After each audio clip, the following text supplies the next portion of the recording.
Hey guys, what's up? Welcome to Brandt's Basement. Thrilled to have you here. It's a Monday. Big week. Thanksgiving week, stuff your face week, football week. It's awesome. There's going to be a whole bunch of football games in just a few days. We just finished yesterday. I feel like Chargers-Chiefs just ended, and we get games in a few days. It's really fun. And you know what the best part is? The Lions are good. Normally they suck. In this time of year, we're all saying, why do we have to have the Lions every single year? Not this year. Lions-Bills. That's a little tasty. I'm into that. I'm way into that. We're going to talk about all that, the usual stuff. Are you having a better day than Zach Wilson, quarterback of the New York Jets? I bet you are. He's having a rough one. He is going through the classic media ringer, and it's all his fault. Terrible game, terrible press conference. You've heard everybody else. You've been watching shows, listening to podcasts all day. Everyone's destroying them. This one might too, just a little bit. I have thoughts on the Vikings. I have thoughts on the Eagles. I have a great takes on takes matchup today. It's what you show up for. Stephen A. Smith versus Michael Irvin. Who you got? Weigh in. I'll judge them. I'll grade them. And we'll crown a winner. And you see the Goonies house is on sale. The original Goonies house. The data comes in on the zip line and they break the statue and Mouth is talking in Spanish to the housekeeper. That house is on sale. And it begs the question of any house in any movie, TV show, anywhere ever, if you could have it. It's just given to you. You don't have to pay. You don't have to pay property taxes, nothing. You just get to live in that house. What house would you pick? What house would you pick? You can take any one you want. Tony Soprano's house, the Batcave, or the Goonies house. We'll get into it. But first, we get into what I love. Oh, wait, hold on. The shot. What are you kidding me? I think I made the last one. Skycam, please. Go to the Skycam. I'm going to do it quick. Off the wall. Here we go. Front iron. Bring it back. What I love, what I hate, and what's hilarious. Let's go.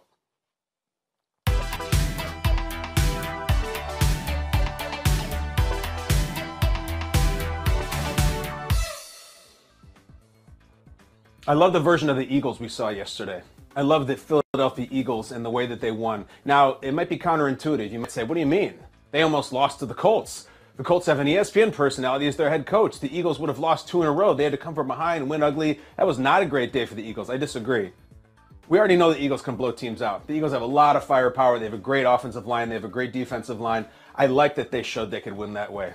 They're going to need to win that way a few of these weeks. They might need to win that way in the playoffs. They need to win that way in the Super Bowl. Ugly, come from behind, double-digit comeback on the road against a Colts team riding that sweet nectar of an interim head coach. You see it all the time. All the time. Teams with interim head coach, ESPN personalities or otherwise, take off. And I saw the stat that the week of the first coaching performance by the interim head coach, it's way up here, and then the second week, it's way down here. They get that ride, and then they fall off. The Colts showed up. The Colts were winning for almost the entire game, and the Eagles said, screw it, we're going to win this one. We already know the Eagles can blow teams out. They blew out the Vikings. They blew out the Commanders. I like to see them win ugly. It's like a boxer who sometimes just has to grab and scrap and claw and win on points and have it go to the cards. You can't always have that beautiful third-round knockout. I like the way they did that. I like that they did it with running. I like the way they did it with defense. The Eagles are top to bottom just absolutely loaded. They're going to be a tough out. They're going to be a really tough out. And then they just casually, as if it's no big deal, sign Linval Joseph and Ndamukong Suh. The two of the better defensive linemen of the last decade are just suddenly magically on their team in the middle of the season. In November, it's past the middle of the season. They're Eagles now. And they combined for a sack, and they made tackles, and they made plays. And they're playing the same position as Fletcher Cox. The team is so loaded and so talented. Oh, man. And the fact that they won on the road and they fought back this Colts ride, it's good. Like, I think teams that blow everybody out and just roll through everyone, be it college teams, certainly pro teams, if you win and this average margin of victory is, you win by a couple touchdowns, and eventually I feel like you get in a really tight game and you can panic. If you just blow through everybody and then all of a sudden it's the divisional round and some team that's gotten really hot and just comes right at you and goes up 2 touchdowns at halftime. They're up 13 points in the fourth quarter. I think those teams that have not played in the tough games panic. I think we've seen it before, and they don't know what to do. The Eagles have seen it now. They know how to win that game. I like it. Right now we're sitting here and it's like, who else do you love in the NFC? Just love. Is there anybody? Is there any team in the NFC that you don't just like but really love and say, like, oh, that team could win the Super Bowl? Minnesota, we'll talk about them in a little bit. You can't possibly love them. Dallas, do you love them? A lot to like. Nobody in the NFC West. Nobody in the NFC South. Nobody in the NFC North. It's the East, right? You don't love the Giants after yesterday. You can't love the Commanders, even if you like them. It's like the Eagles. They're the only team you're like, oh man, they're loaded. Eagles, Chiefs, Eagles, Bills. Who knows? Eagles, Bengals, whatever the hell the Super Bowl would be. That's a game. Whoever plays the Eagles, it'll be a game. It's interesting, too, now, because they're so successful and they have so many wins that the critics start to come out for weird things.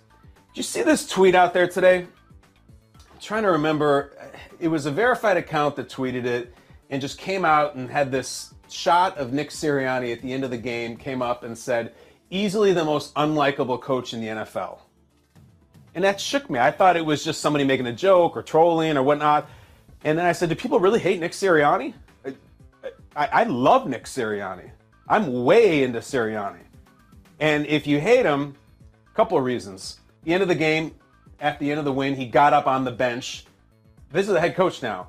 And was facing towards the stands and screaming and fist pumping and whatnot. And I think some people might have thought he was doing that at the Colts fans or up to the stands. I think he was doing it to Eagles fans, of which there were a lot there in Indianapolis. And I think he was doing it because it was a really intense, comfort-behind game. And I think Nick Sirianni was really passionate about that game yesterday.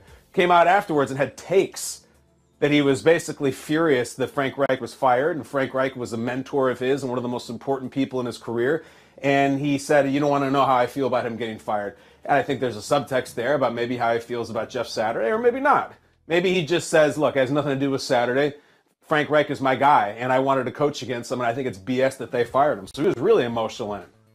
But if you straight up hate Nick Sirianni, if you think he's the least likable head coach out of 32, Nick Sirianni showed up as a first-year head coach last year with an unproven quarterback and a roster in transition and made the playoffs. Straight up, year one. Year two, they have the best team in the NFC, maybe the entire league. They have the best record in the entire league. Don't argue with the results. And if you hate him because you think he's obnoxious and he represents all negative stereotypes about Philadelphia, good. He fits in. Have you seen those guys on that team? They're not shrinking violets. They win Super Bowls and put on ludicrous costumes and go on the Rocky steps and scream stuff and throw beers into the crowd. Like, that's what they're all about, that team. He's a perfect fit. You think there's no one less likable in the NFL at head coach than Sirianni? I can name some names for you. Are you kidding? I love Sirianni. And also, it's like, Sirianni put in the work. Sirianni put in the time. This is a guy who played at Mount Union. You know Mount Union? Where I went to and played college football, there's guys you'd run into who played at Mount Union. We scrimmaged against Mount Union, when if I'm remembering right. Maybe it was, I think we did. It's a long time ago. But he played at Mount Union, and then it's just stop after stop after stop. He shows up at the Chiefs in '09. Assistant quarterbacks coach, assistant quality control coach, wide receivers coach, offensive quality control coach, quarterbacks coach. Now he's with the Chargers. Worked his way up. That's a coaching lifer. That's a guy who talks a lot, who has a little bit of a Michael Scott thing going where sometimes I start a sentence and I have no idea where it's going to end up. I just go with it. That's him, but I like it. And the Eagles like it. If they didn't, if they thought he was obnoxious, they wouldn't be 9-1 right now. They wouldn't be winning road games from behind. Just not how it works. Come on now. Sirianni, you really don't like him? Don't you get a kick out of him? Even if you don't get a kick out of his personality, if you think he's a D-bag or obnoxious, look at his record. Look at his record since entering the league. It's unbelievable. And it's not like a Matt LaFleur thing where he just comes in the middle of Aaron Rodgers' prime and just rides it to this beautiful record one year after another. No, he came in as Jalen Hurts was not a thing. And the Eagles' old guard, like Lane Johnson and Kelsey and whatnot, we don't even know if they're still hanging around. We don't know if they still have it. They do still have it. Jalen Hurts is a thing, and part of the reason both those things are true is because they're head coach. I like Nick Sirianni. Don't bleep with Nick Sirianni. Not on this show. I like him. But I'll tell you something I hate. Let's get into it. Here's what I hate. Come on.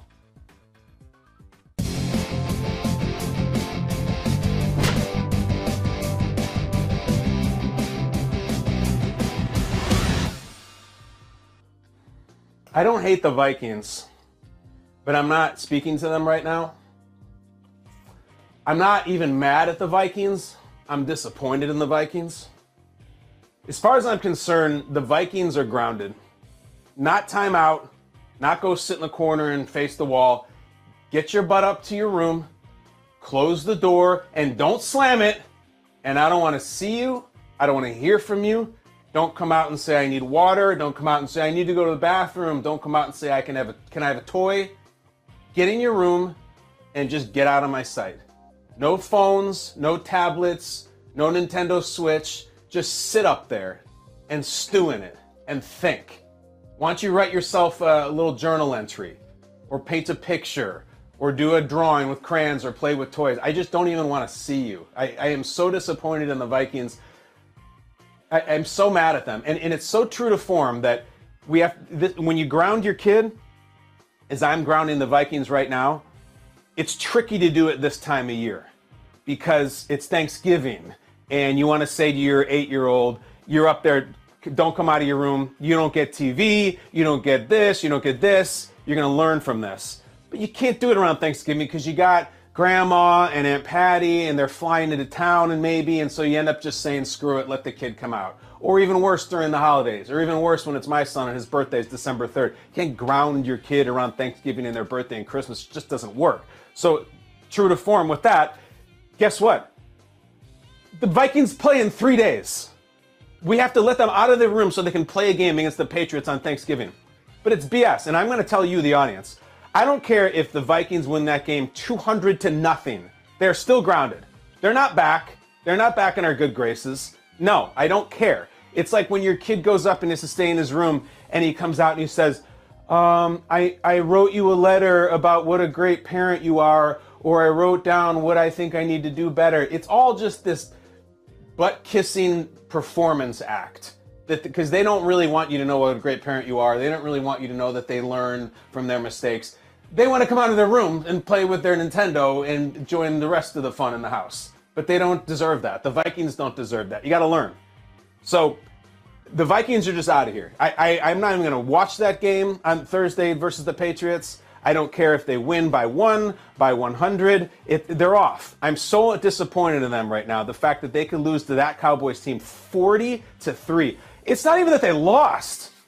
I would like them to win that game after beating the Bills and you come home and everyone's trying to see if they should take you seriously or not. But you know what? Shoot, it's a tough game. You lose 31-27. You lose 31-30 on a last-second field goal. Fine, it happens. You're tough. You went toe-to-toe and you got beat by a pretty good Cowboys team. 40-3? I should kick you out of the house. You should be on your own with a knapsack hitchhiking down the road. Get out of the house. I stuck up for you. I spoke out for you. I said you're for real. I said you're going to stay in the playoffs this year. I said, this is not your older brother's Vikings team. It is. It is your older brother's Vikings team. It is.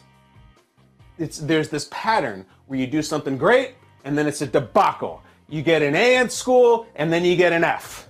You can't even get the B or the C. Every great thing is followed by disaster. And when you get some loudmouth idiot who goes in the media and says, no, that's over. This Vikings team is different. They can play some defense and they got the best offensive huddle in the entire league. 40-3. Justin Jefferson, Dalvin Cook, Kirk Cousins, Kevin O'Connell. So upset with them. So disappointed with them. Can't even look at them. I can't look at a Vikings logo. I can't even listen to a Prince song. I don't want anything to do with any of them or their 10,000 lakes or any of that crap right now. As far as I'm concerned, they have a 7-week bye. None of the games matter until they get to the playoffs. They're going to be in the playoffs. They're going to be there. They're in, guys. They're probably going to have a home playoff game in that same stadium they just lost 40-3 to Dak Prescott and Mike McCarthy. They'll probably win the North. And they're probably going to have a home playoff game. But until then, you can just stay in your room and I'll put some saltine crackers under the door and some tap water. But I don't want to see you. I don't want to hear from you. I stuck my neck out for you. Won't happen again. We'll see how I feel come January. Vikings fans, even you must be exhausted. You're doing your skull clap. You probably got a skull in your front lip. You're feeling good. Cowboys are coming. Cowboys are always pushovers. They're fake tough guys. We'll slap them around. 40-3. At least you should have just gotten shut out. At least there's a dignity in the cleanliness of a shutout. That 3-point pathetic field goal. Oh, do you know that's the largest margin of victory for a Cowboys road game ever in their history? Roger Staubach and Troy Aikman and Tony Romo, none of those guys ever won a road game by 37 points. This team did. And I don't even congratulate them. I'm not doing it right now. I'm blaming the Vikings. Get up to your room, shut the door, and if you slam the door, you're going to stay there for a month. I'm going to listen at the bottom of the stairs. If that door slams, believe me, you're going to hear my feet running up the stairs to kick it open and scream at you. That's it. Minnesota Vikings, I hate the way this went down. I just hate it. Do you know that CBS cut away from that game? That probably should have been what's hilarious. CBS, who got a Cowboys game. They don't get Cowboys games on CBS. Those are Fox games. They got Cowboys, Vikings. Two great records, biggest game of the week, and through some sort of network, I don't know how they separate these things, CBS got the game. That was their biggest game. They spent so much of their pregame show talking about it, 3.5 minutes of which was me on the CBS pregame show blabbering about it. That is a prized possession in the middle of the season, right before Thanksgiving week. CBS, the Tiffany Network, we got Vikings Cowboys. And it was so bad, that in a control room somewhere, or in some ivory tower, or some conference room, they said, enough, tap, no mas, get the hell off this game. Someone get in Jim Nance's ear and tell him we're taking the coverage away to go to a different game. And they get James Brown to come in there, the venerable James Brown, to come out and say the thing, well, folks, things have gotten away from the Minnesota Vikings here, so we are going to take you to more competitive action. They broke away, and to what? To Kenny Pickett. You go to Kenny Pickett, the rookie Steelers quarterback on a bad Steelers team, just going back and forth with the Bengals. It wasn't as if they had this other masterpiece to go to. It was the right move to go to it. But can you imagine that's what they had to do? Look, I work for CBS. I love those people. And I know how much this game meant to them and how much they were really trying to make it a massive thing. And Nance and Romo were there, the pregame show. It's just awful. It's like in the tournament when, like, they don't do that in NFL games. Not like that. You watch the NCAA tournaments and you're watching it on True TV or wherever they've put the ninth tier games, and they'll say, like, well, folks, we're at Creighton versus George Mason or George Madison, James Madison. Who's George Madison? Creighton versus James Madison has gotten a little out of hand, so we're going to keep you posted on that one. But meantime, let's go to more competitive action. That's fine. That's some, like, play-in game or the round of 64, and you don't really care, and there's some kids for James Madison bricking 20-footers. This was the Cowboys. And they said, enough. We can't subject our people to this, how bad it is. And again, don't blame CBS. I don't blame the Cowboys. I blame the Vikings. Get up to your room. Let's talk about what's hilarious. I got to get out of here. Come on, what's hilarious?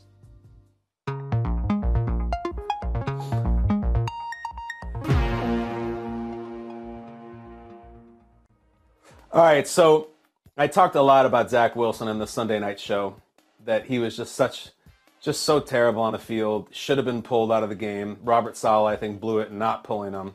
And then just even worse after the game with this not taking accountability and all that, just not my fault. Defense, no, I did my thing, whatever.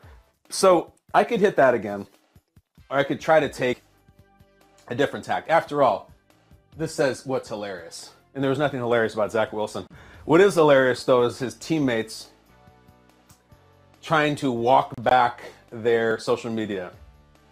This is great. So, John Franklin Myers and Sauce Gardner both had likes. They'd liked tweets that pointed out Zach Wilson's post-game shortcomings or highlighted other quarterbacks like Josh Allen who handled themselves better. So immediately after the game, people start to say, oh my God, John Franklin Myers, Sauce Gardner, they like this tweet that is not reflecting well on how their quarterback acted.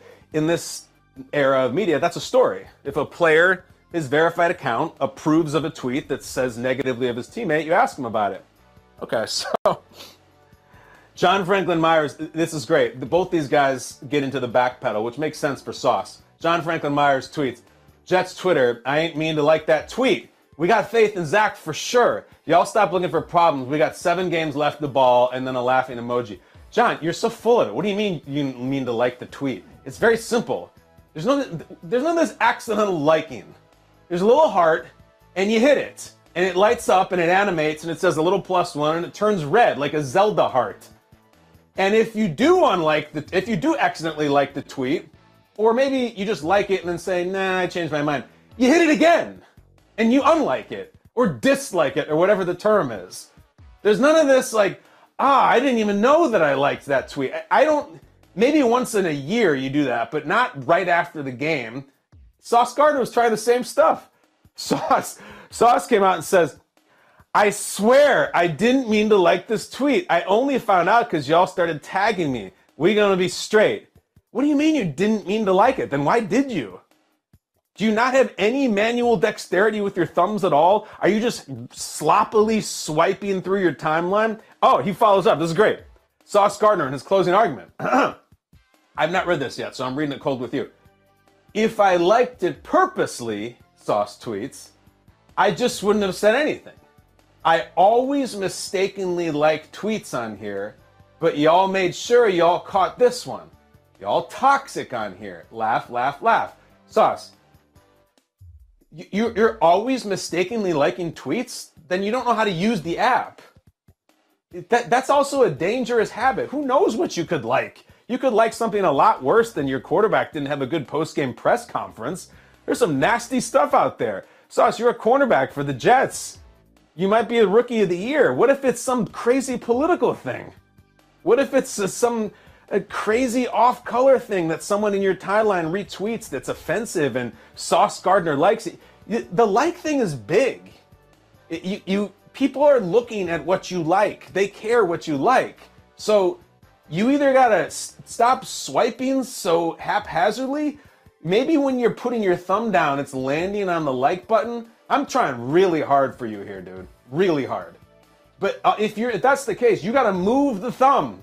You can't put it where that heart is, and you can't put it where those little upside down and right side up arrows are, because that means retweet.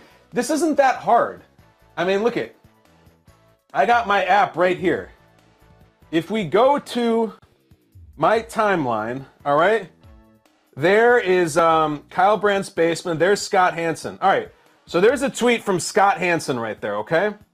Now, if I'm just going to swipe to the next tweet, which is something from The Onion, I'm not accidentally liking unless on the Scott Hansen tweet I say, oh, let me just swipe. Oop. Like, that doesn't even work. Oop. I liked that one. Liked that one. And notice when you like it, there's like this little heart explosion even. Like it blows up like a firework. You know when you're liking something. How fast are you going through this stuff, guys? Don't talk to me about accidentally liking tweets. That's not an excuse. That doesn't work. Could it be more likely that in the aftermath of a really great defensive performance by the Jets defense, in which they constantly were leading to sacks or turnovers or 3-and-outs for the Patriots, only to go over to the bench, sit down, put their helmet down, and then have to get right back up in 2 seconds because Zach Wilson had another 3-and-out? Could it be that once they saw that Zach Wilson said, no, I didn't let the defense down, that they saw some tweets and willingly liked them emotionally or even spitefully because they agreed with them? What's more likely? That, and then 24 hours later they're hearing from it from the Jets PR guy and they're hearing it from the public and they're going into their backpedal and their denial, or that they just didn't even know that they hit them? I think we know which is more likely. And I think we know how they feel, and I think we know how they should feel. It's just, I'm not here for the accidental liking of the tweets. Do you accidentally like tweets? You, the viewer, are you like, oh man, I had no idea I liked that tweet at all. That thing from, oh, I don't know, Mitt Romney. Someone retweeted him on my timeline and I liked it. And now I'm pulled into all these political things. Who knows? Ted Cruz, Elon Musk, Baskin Robbins, whatever the hell account comes up in front of you. Do you accidentally like it? No way, right? It doesn't happen. Maybe sometimes, but not right after the game in which the circumstances are overwhelmingly in support of that being the way you really feel. That's hilarious to me. We tried to find something hilarious for Zach Wilson. We just went deep into Twitter minutia, right into the weeds. Scott Hansen and The Onion, and I love you. But But let's move on to something else. Let's move on to something else that's hilarious. Let me get my numbers, because it's time for Takes on Takes. Let's ride. Starting your own small business can be a total roller coaster. Between all the bumpy twists and turns comes the actual business side of your business, which can really throw you for a loop. Luckily, with QuickBooks, you can manage your business with confidence from the start. So no matter how bumpy the ride gets, you can always stay on track. New business? No problem. Success starts with Intuit QuickBooks. Learn more at QuickBooks.com.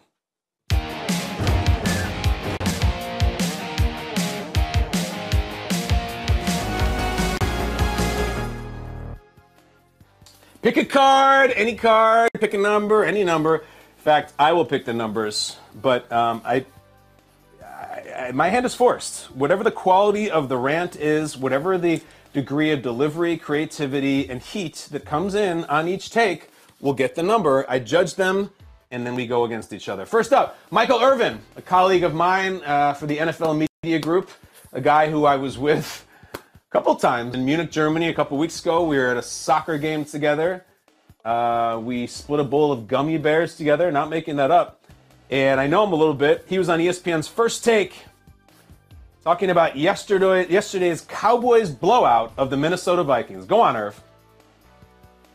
The Dallas Cowboys played almost the perfect game yesterday. The perfect game. And the game flexed its muscles in so many beautiful ways. You saw the physicalness of the Dallas Cowboys. You saw the explosiveness of the Dallas Cowboys. You saw the calculating, mind-setting, play calling of Dak Prescott right at the line of scrimmage of the Dallas Cowboys. You saw a suffocating, dominating defense that stopped all things that you tried.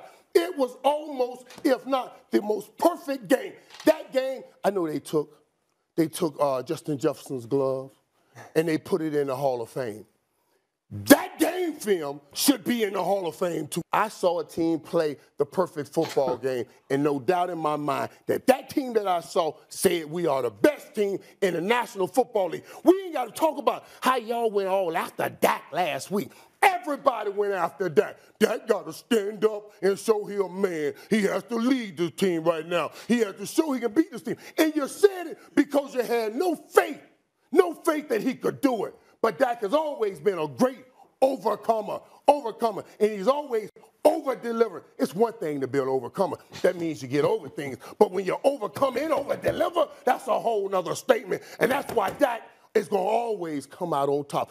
I'm going to yield the floor and let other people talk, but I want y'all to talk from an understanding. That's a perfect game. And I don't want to hear any noise, not any rippling noise from nobody talking about, oh, Minnesota wasn't that good. Don't y'all try to back y'all tongues in the back of y'all throat and roll those words out of y'all mouth. Talking about, oh, my God, Minnesota really ain't that good. You saw a dismantling of one of the best teams, if not the best team, in the National Football League. And I want to hear about the perfection that the star displayed yesterday. The hail to the chief was a nice touch by the First Take production truck. That's Mike just on automatic pilot. What we just heard, I've seen it myself. I've been on sets with Michael Irvin. He could do that for like 40 minutes without stopping. With no water, no deep breath, just going. He can just talk about the Cowboys like that. I don't even think it has to even be after a win. It could just be any time. Week 2 loss. Week 15 loss. Week 9 win. In the offseason, Mike, go on the Cowboys. Blah, blah, blah, blah, blah, blah, blah, blah, blah, blah, blah, blah, blah. I like at one point where he said, I'm going to yield the floor so you all can talk. You don't hear the phrase yield the floor. I feel like we're in Parliament in the 17th century with guys wearing wigs and stuff. And then I like also that after he said, I'm going to yield the floor, he kept talking for another minute. I found myself watching that clip too, just never mind Stephen A., who's kind of just in that whole sketch that they're doing. I found myself thinking about Orlovsky a lot, who's just sitting there and he's bemused, I think is the word. And he knows what time it is, and he knows that Mike is going to do this in the Cowboys and Stephen A. is going to do this. If I'm like Dan is like, I got an incredible 4-minute breakdown of Dak Prescott on third downs in the red zone I can perform for you, but I think I'll just sit here and watch WrestleMania. And then I also think a lot about Molly. At what point does she say, like, I got to get in here? Because the producers are talking to her, and they're on a clock, and it's a live show. So the segment's only so long. Mike has to do his thing, and then Stephen A., and I'm sure is going to do his whole thing. And then Dan has to contribute, and Molly has to tie it all together. So what is she thinking? Is she thinking like, oh, God, I'm going to have to jump in on this guy at some point? Or the producer's telling me to, but I'm just going to ignore it? Or is she thinking about like what she's going to have for dinner that night? I might be doing that. I don't know. But Yield the Floor really cracked me up. I like that Mike hit like 4 different voices that he was doing when he was talking about the calculating manipulation of the play call. He was going into like a nerdy voice, and then he was going down into this voice. If you like that, if you are into the pro wrestling monologue, which I deliver sometimes myself, it's tough to get much better than that. That's the goods. That's what if you're like, ooh, the Cowboys won by a lot in a big game, I can't wait to watch First Take tomorrow and hear Michael Irvin talk about it. That, guys, is a 9. That's a really high score. Michael Irvin has had 5 takes on take appearances, and he has never lost. How about that? He's 5-0, and he averages 7.1. This is now his second 9, and it's the highest score. I've never given a 10 in takes on takes. I guess he didn't hit. The only thing I wish he would have done, what would have kept him from being a 10? If he would have had a funnier laugh out loud moment. There's a couple, but only like unintentional. Yields the Floor makes me laugh. And then what I like about Irvin's takes, I like that when he clearly almost ham-handedly goes to the research card to cite a statistic, that cracks me up.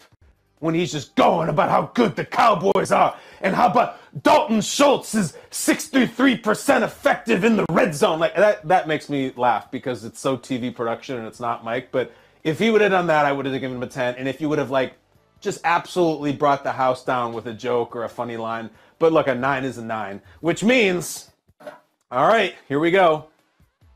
Stephen A. Smith, former college basketball player, told me once about how he was surrounded by drug dealers as a young kid, and they used to look out for him and say, no, you're not going to do this. You're going to go play basketball. And if they hadn't, he thinks he'd be dead right now. I like Stephen A.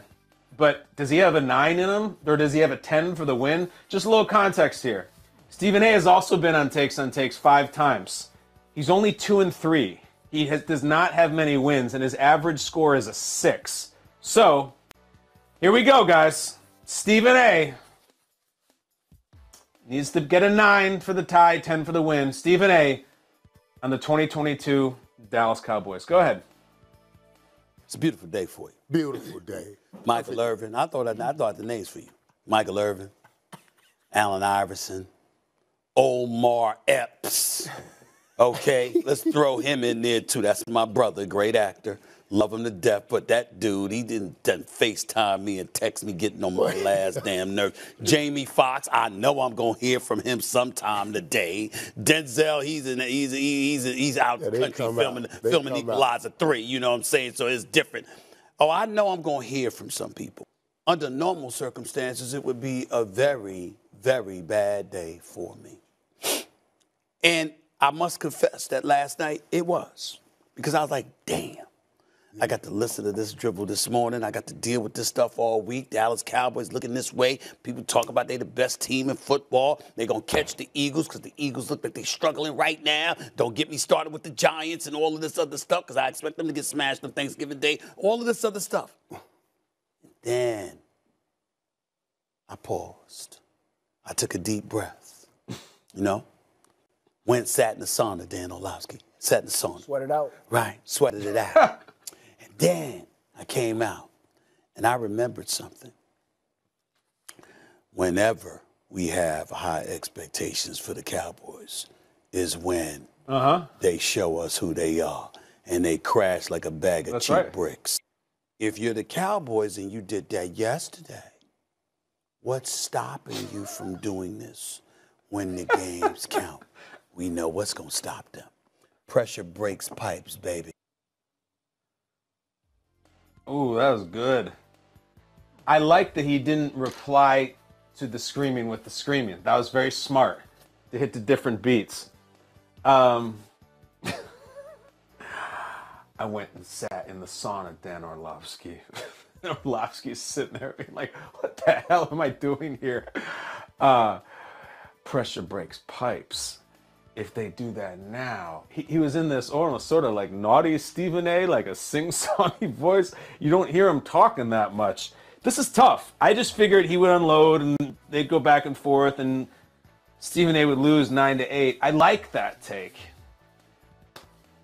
But there wasn't a ton of bite to it. It was just amusing. His whole take was, yeah, the Cowboys look amazing, but, you know, that's usually when they suck. So they probably will soon, which is good, because what else are you going to say? How are you going to criticize the Cowboys after they won 40-3? He was fighting a real uphill battle there. I think this is more a setup. This is a setup in the chess match so that a few weeks from now, when the Cowboys do come back to earth, or when they do embarrass themselves, or when they do get slaughtered like they just did the Vikings, then you jump across the table. Then you go up to the vine. Then you come out. And right now, it's just like, I'm going to go in the sauna and I'm going to sweat it out, Dan Orlovsky. So I really respect Stephen A there, but that was an unwinnable fight. So I'm going to give him a solid 7. He's going to take another loss. He's not going to like going to 2-4. I was amused, and that's the whole point. I was entertained by his content there. But in the takes on takes world, this was a David and a Goliath. You can't expect to beat Michael Irvin after a 40-3 win. Stephen A will have his day. It's just not today. Michael Irvin wins 9-7. That is takes on takes. There's not some things in the headlines, though, sometimes I'm not always aware of.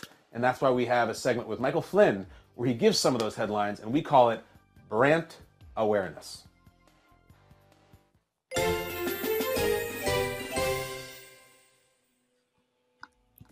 Hello, Flynn. The LEDs look great. They're not related to Christmas. I understand whatsoever. How you feeling? I'm feeling pretty good. How about yourself? I feel good. Flynn, you run the show here in so many ways. We usually it's Josh Allen Tuesday, but it's a little up in the air because the Bills play on Thursday. It's a really short week, and it's a bizarre week because they were in Detroit, and they go home, they go back. Are you feeling optimistic that we will be able to pin down number 17 of the Buffalo Bills to have our conversation this week? I am absolutely feeling optimistic. I don't know when, but I think that we will have him either tomorrow or Wednesday. My question for you, are you surprised that they went back to Buffalo? Wouldn't you just stay in Detroit? Yeah, I thought about that, and my wife asked me the same thing, that, okay, it took so much upheaval to get there, why wouldn't they just say, and guys, we're staying, just pack everything, we're staying. I think if it was anywhere else, they might have. I don't know it offhand, but I know Buffalo and Detroit are pretty damn close. I think it's a really short flight. So, listen, if they were playing even someplace as close as the Bears, or certainly if it was Denver or something like that, I think they do. But two things, it's very close, and I think the weather is clear. So they're like, all right, as long as we are going to be there, look, no one wants to stay in Detroit for 4 or 5 days in the middle of November. Do respect Detroit. I love you. No one wants to. So you go back to Buffalo, sleep in your own bed. I was a little surprised, but I think they have a lot of people handling it, and it'll probably end up being the right decision. Fair enough. Let's get into the headlines, shall we? Yeah. Let's start with the Chiefs, who we somehow haven't talked about today very much. They survived a great Sunday night football game last night, beating the Chargers 30-27. Mahomes and Kelsey combining for 3 touchdowns. And before the game, Mahomes met with the Fonz himself, Henry Winkler. Quoting Winkler, quote, "I just met one of my heroes," end quote. Kyle, your thoughts on the blowout and also your thoughts on the Fonz? Well, 2 great questions. It's to the Chiefs' credit that we have not talked to them in the show yet here. And there he is with Fonzarelli. I'll jump right to this. A couple things. Fonzarelli, Henry Winkler, is one of these people who is known as like the nicest person on the planet. The kindest, sweetest, gentlest, most professional person who has been working in Hollywood for 50 years, and every single person ever has great things to say about him. I have a modest Henry Winkler experience in which I worked with him. And he was just like it sounds, just so awesome. I was working as a producer for Jim Rome for 9 years. And one day we were doing some talk about jumping the shark. And it was something like people do. It was a lot more fresh of a topic and a phrase back then. And I don't even know, I think we might have been talking about the Rex Ryan Jets. And we just kept talking about jumping the shark, jumping the shark. And we were playing the clip on Jim's show of Fonzie jumping the shark, the audio of it. And it's this funny, silly audio. And the call screener at the time, I don't know if it was Jason Stewart or not, but he says, I have a guy on the phone who says that he's Henry Winkler. I go, what? So I'm like, let me check it out. And I say, hello, yeah, this is Kyle. Who am I speaking to? Hello, Kyle. This is Henry Winkler, and I've been listening to the show, and I'm just laughing about what Jim is saying about when I jumped the shark, and I would love to chat with him about it. And I said, well, it does sound a lot like Henry Winkler, but a lot of crazy people called the Jim Rome show, so you never know. So you do what you do. The standard playbook in that situation, if you work in radio, is you go and you pull up some personal facts about the person. Like you go to Henry Winkler's wiki or whatever, and you say, what's your birthday? And he nailed it, right? The date and the year. Where were you born? And I remember vividly. I said, you, in what movie did you play a school teacher? Or no, what did I say? I don't remember. I asked him a question about the movie Scream, the Wes Craven movie, which he is in.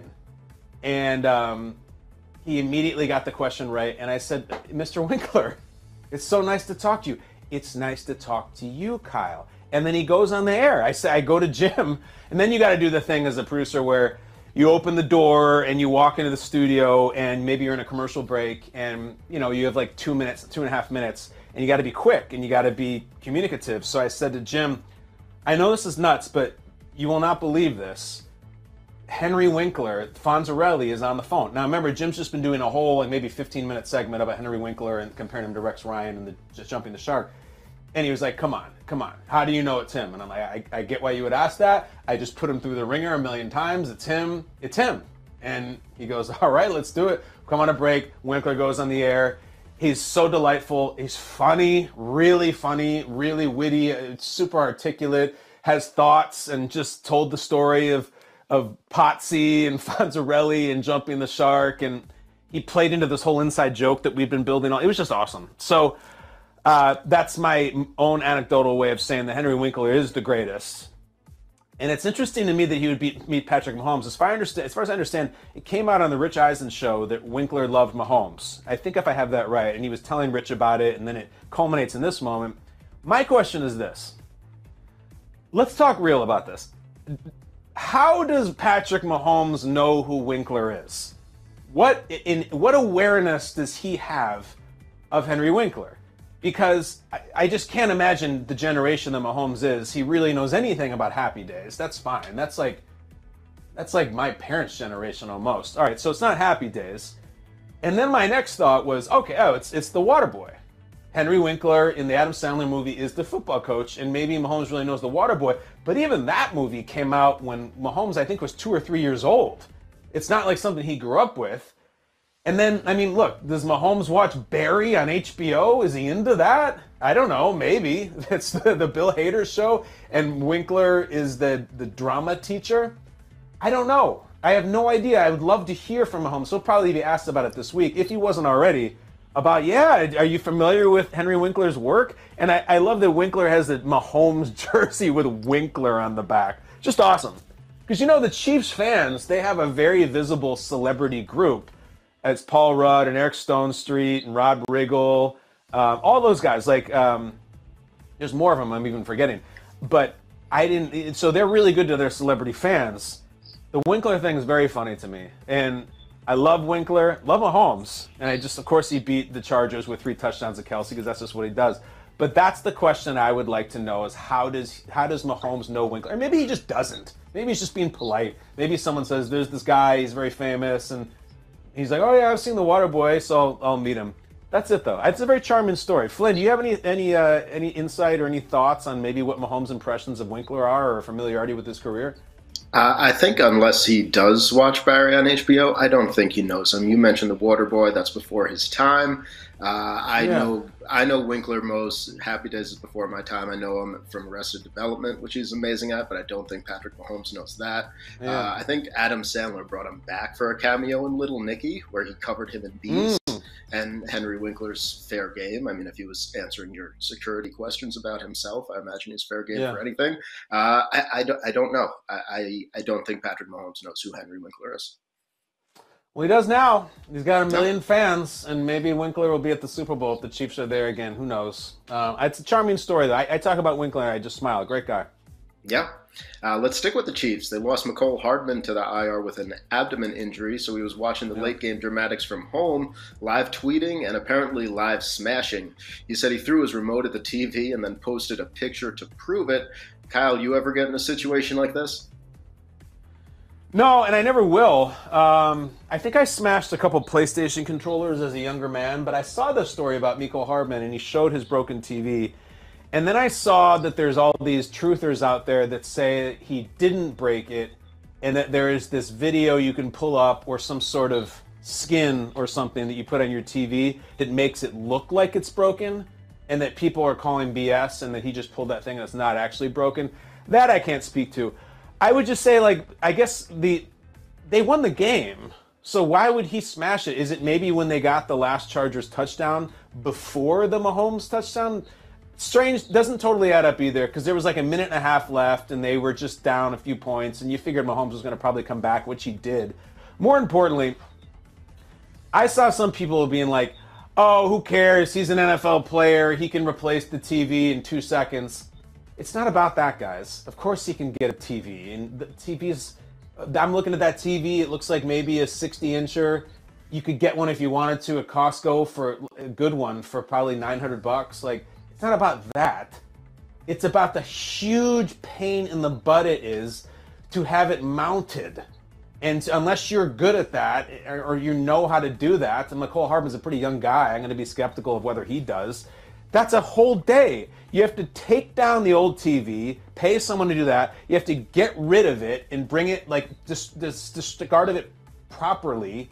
And then you have to have the new one brought in, the new one wired, the new one mounted. The $900 or whatever the hell he's going to spend on that TV, that's not the point. It's the hassle and the pain in the ass. And then if you procrastinate, then you have this broken TV on your wall. So I am so paranoid of TV mounting because I want it done so properly and I'm so bad at it that I have to have someone else do it. I would never break my TV. Not because I don't want to buy a new TV, more I just don't want to have to mount one. TV mounting is up there with hanging drapes as one of the most difficult, frustrating, challenging things in all of home decor. So if Mecole Hardman really did that, I hope he's just ready to pay someone to come in and do it, because you don't want to mess with the TV mounting. It is a tough game. Even all these years after the invent of the flat screen, it still sucks. I still hate doing it. Flynn, you strike me as like a DIY type guy. Can you do that stuff? Are you into mounting your own TV? No, not at all. Yeah, you couldn't be further from the truth. You couldn't pay me to do it, and you couldn't offer me any amount of money to learn how to do it right. It's just not in my skill set. Yeah. God bless you. I knew I liked you. I'm glad to hear it. Moving away from football, the house from Goonies has hit the open market. It is listed at a whopping $1.65 million. It's all the way out in Astoria, Oregon. Kyle, did that do anything for you? Not really. I like Goonies a lot. I would be more interested in purchasing the pirate ship or many other pieces of memorabilia from that show, the ice cream or the Baby Ruth or Sloth's Superman shirt. But here's what it does do for me. It begs the question of, if I could just have my pick of any home, any domicile at all in any TV show or movie, what would I pick? And I came up with two. A contemporary one, very contemporary, the movie a few years back, Parasite, which I really liked, which won Best Picture. They had this beautiful modern home that was the very vision of 2022 or at the time 2019 affluence, and it was every piece of technology, and it was still gorgeous, and it was just I just found myself crushing on the house the whole time. Never mind that there are people living as like stowaways in the basement. I just like the house. And then the child in me said Pee-wee's Playhouse because there's a talking chair and it's just everybody's on acid, I think, and it just looks so fun because I used to watch Pee-wee's Playhouse a lot. But not to bury the lead here, we asked you guys and you came through. You came through. What house from a TV show or movie would you pick? P Thriller says Scarface. He lived in a pretty decent home, if I remember correctly. Obviously, it looked nicer earlier in the movie than later. P Thriller looking to live in a coke den, which is lit up by machine gun fire and grenade launchers at the end of them. I think I hear you. It's an opulent, very garish house down in Florida. It's not what I would pick, but I see where you're working on that. What else did they say? We can do better than the Scarface house, guys. All right, now we're talking. James Broska says Bernie Lomax's house, and including a picture. Bernie Lomax is Weekend at Bernie's, and he has the most obnoxious, disgusting late 80s Hamptons home that Andrew McCarthy and Jonathan Silverman go to and spend most of the movie traipsing around with a corpse. But I can see how if you're a little kid watching that movie, you're like, oh, that's the ultimate house ever. And you know what's great about that house? Sweet golf carts. By the way, as part of this hypothetical, all of the accoutrements that go with the house come with it in this, meaning you get the golf carts. If you want, somebody asked online, if you get Wayne Manor, Bruce Wayne's house, you get the Batcave? Hell yes, you get the Batcave. You get Alfred too. You get everything that comes with it. So Bernie Lomax's house plays. Next. What else? Where do you want to live? You bring your family, you bring everything. Blazing KC, he saw my Pee-wee's Playhouse tweet and he says, Pee-wee's Playhouse has every dope in the neighborhood stopping by every 5 minutes though. That's true. You get Cowboy Curtis, who was a young Larry Fishburne, and he's always popping his head in. And then, who else? Mr. McFeely, no, that's from Mr. Rogers. Dottie was from the movie. There was just always people stopping by, and they would say the word of the day, and they would scream. So that's a little bit annoying. Plus, you have the claymation dinosaurs, and you have the Penny cartoons.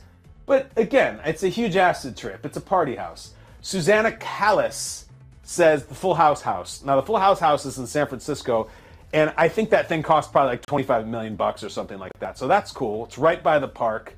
I don't know how the Tanners were paying for that. I mean, what are they, a morning show hosts, and like Uncle Jesse's a musician, and Uncle Joey isn't he like a comic or something? He does the Bullwinkle voice. Does that pay in the bills? Full House, maybe. Plus, you got the Gibblers next door. That's not bad.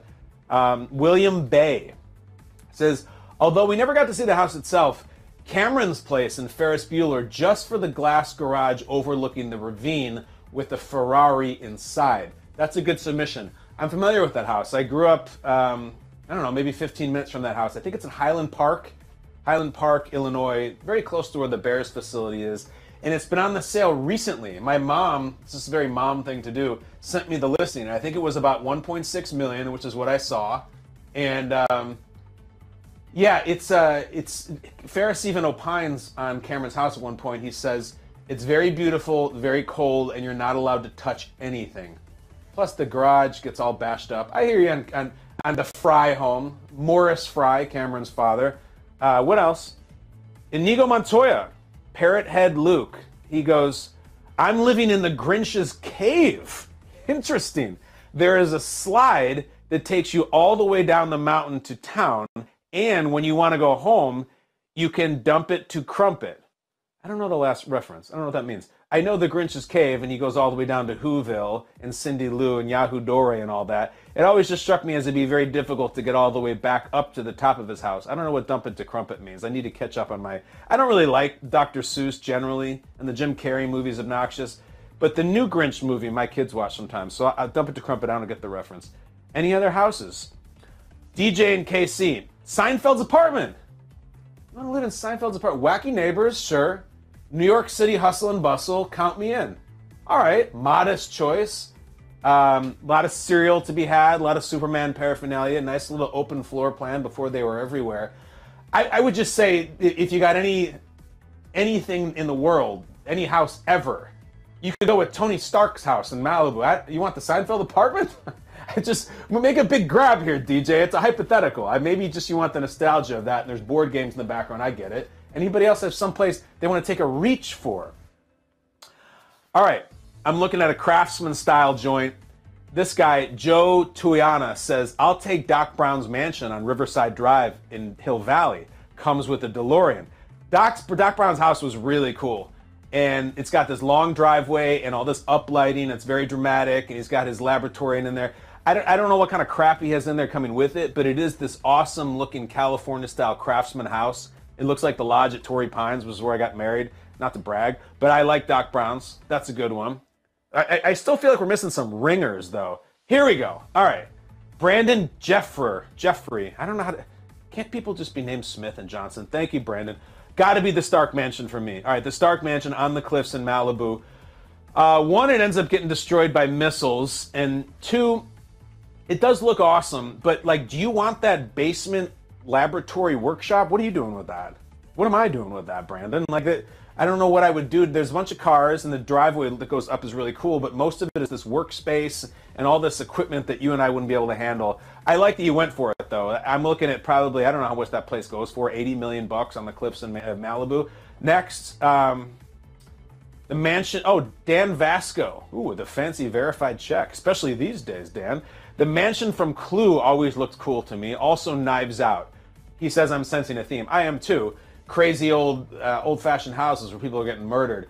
I love Clue. I've seen Clue 1,000 times. I used to have a big thing for Yvette when I was a kid. But the house itself, got a butler, it's got a cook, it's got a maid. They all end up dead. But scary, dreary, not a lot of fun to be had there. There's weapons around. I like to visit the Clue house. I don't want to live there. Lastly, there it is. All right, Nolan says Home Alone. North suburbs of Chicago, Wilmette, Winnetka. I'm out on this one. I'm out. It's a giant, beautiful, picturesque red brick house. The thing's massive. It looks like it's like an 8-bedroom. But just hear me out. Detached garage, not ideal, especially in Chicago. It's going to be 5 degrees, and you're going to have to walk out to your car. Detached garage. Unfinished basement. The McAllister's basement sucks. That's why the wet bandits get torn up going through there. There's a 1915 furnace. There's the washing machine. There's nails in the stairs. Terrible basement. Bad power lines, which you don't like for sight lines because they fall down. And everybody likes that room that Kevin was sleeping in the night before they leave. That room is complete BS. It is an attic bedroom that looks like it's uninsulated. That room's going to be 2 degrees up there. It's freezing where the McAllisters live. That room is a fallacy. There's no way you could live up there. It'd be so cold. It's just these bare ceiling boards running up and down the city. I'm passing on the McAllister's house. Plus, it must be under like the O'Hare flight path or something because they get to the airport in about 2 minutes to make that flight. So you're going to have a lot of overhead noise. Plus, you got the South Bend Strangler next door.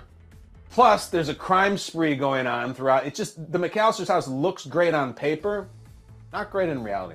But you guys are great. That was really good submissions. We can pick that up any day we want. Maybe we get closer to the holidays, we'll talk more about the McAllister's house. Am I wrong? Am I wrong about the McAllister's house? I'm just not feeling it that much. You know what I am feeling, though? Michael Flynn, what else we got? Did I miss anything, Flynn? No, you didn't. I can let you know Mount Crumpet is the mountain on which the Grinch lives, and Dump It to Crumpet is the way the Who's dispose of their trash. They throw it in the thing, hit the button, and it shoots up to the mountain, and I believe that's also how the Grinch either gets back to his cave or from his cave. He goes on a catapult with a bunch of trash? Yes. A high likelihood for injury, I would think, getting back there. Yeah. Also, I gotta say, I love the Home Alone house. It's the first place that my mind went to when we talked about this topic, and I get what you're saying, but I love the interior of the house, and there are a whole bunch of things. There's a separate entrance to the basement, albeit crappy. My house has one of those too. It leads down to the bars. That's pretty cool. It has a laundry chute, which I have in my house too, and that prevents the kids from having their clothes all over the place. Also, the really cool thing, there's 2 staircases coming from the second floor. There's the one everybody knows that Kevin slays down and the Joe Pesci stand at the bottom of. But there's a staircase that goes right into the kitchen from upstairs. You can see it in the opening scene when Fuller's getting his nose swished. I love it. Wow. Well, what we really learned there is that you have a lot of the same amenities as the McAllister house. So I want the Flynn house because we already know you have an intercom system in your house. So that's my choice. Laundry chute, just dunking on us, Flynn. I'm really impressed. It's incredible. Do you have a central vacuum system as well? No, we don't. No, maybe for Christmas. We're almost there, Flynn. It's almost Thanksgiving. Appreciate you. That is our Brandt awareness. We will see you tomorrow on what is likely a Josh Allen Tuesday. Thank you, my friend. But before we go, got to get the darts. Go to the Skycam. I'm going to go get a dart. I'm going to throw a number, and there will be a corresponding topic for that number, which I will just ad-lib some sort of little spiel on. Here it is. Uncle Sam, Stars and Stripes. Today's number for the random dart rant is it my number 14? No, that will be squarely into number 11, like Julian Edelman. What do we have for number 11 today? Oh, man, I have a heavy heart about Days of Our Lives. All right, so I was on Days of Our Lives for 3.5 years. For real, it's not like some punchline. I moved to LA because I wanted to be an actor, and I got a job on Days of Our Lives, like the venerable Sands Through the Hourglass, the thing that your babysitter or your mom used to watch back in the 80s or 90s. And I played Philip Kyriakis, and it was a wonderful, wonderful experience for me for a million different reasons. The heavy heart is because my father on the show, I was Philip Kyriakis, and my father was Victor Kyriakis, who was this like luminary of the soap opera world as a character, and he was played by John Aniston. John Aniston, in the soap game for decades, really respected actor. Older gentleman, played my father, and sure enough, in real life, he is the father of Jennifer Aniston. So I just remember, I started there in 2003, and that was prime Jennifer Aniston, Brad Pitt, just, biggest thing in the world. And when you're stupid and you're young and you're 24, you're thinking, oh man, like I'm gonna certainly become friends with John Aniston because he plays my dad on the show, and he's gonna invite me over for dinner, and it's going to be myself and Brad and Jennifer, and we're going to take over the world together. And then that never happened. But I have amazing memories of John Aniston, and he used to I was so nervous when I started that show, and I was so bad at the beginning. I couldn't even stand still, and just all those bad cliches about bad acting. I didn't know what to do with my hands, and just awful. And he was really cool, and he was really supportive, and he would tell jokes on set. Like he would just stop in the middle between takes, and all the crew guys would listen, and all the cast would listen, and he would just bring the house down.